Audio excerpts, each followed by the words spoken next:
రాష్ట్రంలో జరిగిన రాంబాబు ఎపిసోడ్ అంటే మన ఆంధ్ర రాష్ట్రంలో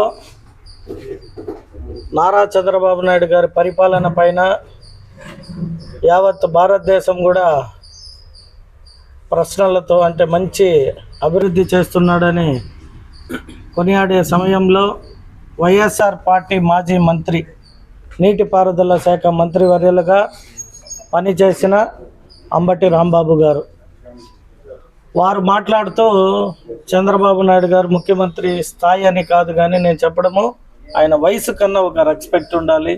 ఈ ఆంధ్ర ఉమ్మడి రాష్ట్రానికి, విడిపోయిన ఆంధ్ర రాష్ట్రానికి ఏకైక వ్యక్తి 2+2 అంటే 4వసారి ముఖ్యమంత్రిగా పనిచేసే వ్యక్తిని 48 సంవత్సరాలు సుదీర్ఘ రాజకీయాల్లో ఒక మంచి పేరు తెచ్చుకున్న నాయకుడిగా ఆయనని ఏది పడితే అది ఎంతకంటే అంతకి మాట్లాడడం యావత్ ఆంధ్ర రాష్ట్ర ప్రజలు చూశారు.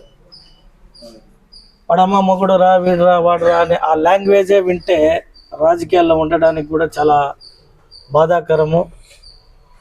సొసైటీ చాలా మెచ్యూర్డ్ అనే భావంతో మేము ఉన్నాము. ప్రజలన్నీ కూడా గమనిస్తుంటారు.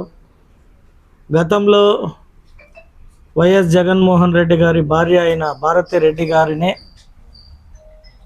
సోషల్ మీడియాలో కిరణ్ అనే వ్యక్తి టీడీపీకి ఒక sympathizer, he is not a party leader or member కూడా కాదు, కానీ ఆవిడ పైన ఏదో సోషల్ మీడియాలో 2 మాటలు మాట్లాడిన తక్షణం మా ముఖ్యమంత్రి కావచ్చు, మా ప్రభుత్వం కావచ్చు అతన్ని అరెస్ట్ చేసి, ఎవరైనా కావచ్చు స్త్రీల పట్ల అసభ్యంగా మాట్లాడినా, అసభ్యంగా పోస్టులు పెట్టినా దాన్ని సహించేది లేదు అన్నట్టుగా మా ముఖ్యమంత్రి గారు సొంత కార్యకర్తనైనా అరెస్ట్ చేయండి అని చెప్పిన మహనీయుడు.